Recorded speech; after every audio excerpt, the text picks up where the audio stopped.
UP के जौनपुर जिले में सुहेलदेव भारतीय समाज पार्टी के राष्ट्रीय अध्यक्ष ओम प्रकाश राजभर ने पार्टी के 21वें स्थापना दिवस पर चंदवा थाना क्षेत्र के हरधन बिजली में आयोजित कार्यक्रम को संबोधन किया।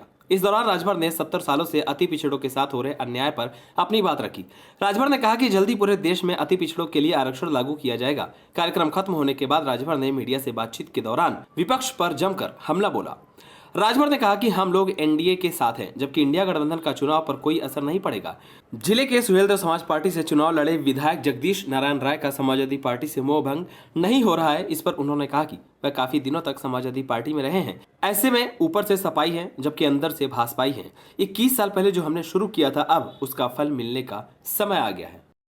भारतीय समाज पार्टी का 21वां स्थापना दिवस पूरे प्रदेश के 75 जिले में मनाया जा रहा है। अलग अलग नेताओं को अलग अलग जिले में भेजा गया है। हमारी ड्यूटी जौनपुर जिले में लगी, तो आज यहाँ के नेताओं द्वारा यहाँ कार्यक्रम रखा गया है। 2024 की क्या रणनीति है? देखिए, 2021 के लिए 24 के लिए हम लोग एनडीए में शामिल हैं, ये तो खबर है। तो हम सब लोग ये जो तैयारी हो रही है 2024 की ही तैयारी है। इंडिया गठबंधन क्या प्रभाव डाल रही है? कोई प्रभाव नहीं, आप देख नहीं रहे हैं, आपस में लड़ रहे हैं। अभी हाल के ही आपके सिंबल पे जफराबाद विधायक चुनाव लड़े थे, अभी भी उनका सपा मोह गया नहीं है, उस बारे में क्या कहना चाहेंगे? देखिए, समाजवादी पार्टी के प्रत्याशी हैं ना जी, तो लंबे समय तक जो जिस पार्टी में रहता है उस पार्टी को याद आता है, लेकिन ऊपर से सपाई है लेकिन अंदर से भाजपाई है। इसी के साथ ही राजभर ने आगे कहा कि लोग सामाजिक न्याय की बात करते थे, लेकिन सिर्फ अपने समाज की बात करते थे। बिहार में देखें तो सिर्फ नीतीश और लालू जी ही सामाजिक न्याय की बात करते हैं, जबकि यूपी में अखिलेश की सरकार आने पर सिर्फ यादव सामाजिक दिखते हैं और मायावती की सरकार आने पर सिर्फ मायावती सामाजिक दिखती हैं।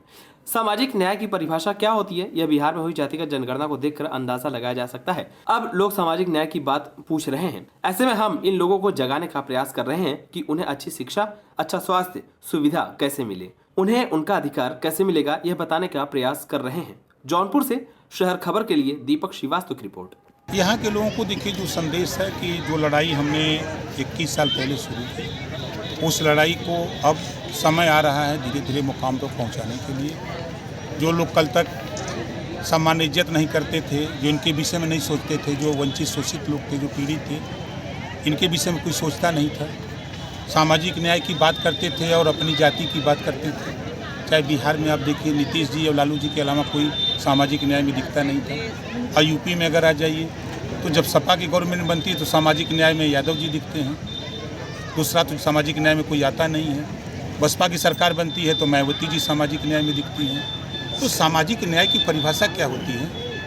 अब बिहार में जाति व जनगणना हुई, 36% अति पिछड़ा, 17% अल्पसंख्यक, 16% सामान्य वर्ग, 21% अनुसूचित जाति जनजाति। अब सामाजिक न्याय अब पूछा जा रहा है कि भाई बताओ, सामाजिक न्याय क्या इनके साथ किया आपने? आप इनको धोखा क्यों दे रहे हो? अब उनमें चेतना जगी है, उसी चेतना को हम इनको जगा रहे हैं कि आप अपने हक के लिए अच्छी शिक्षा कैसे मिले, स्वास्थ्य की व्यवस्था आपको कैसे अब तक लाभ मिले, सरकार की जो योजनाएं बन रही हैं उसको लेने के लिए आपको आगे आना पड़ेगा। आपके घर कोई योजना पहुँचेगी नहीं।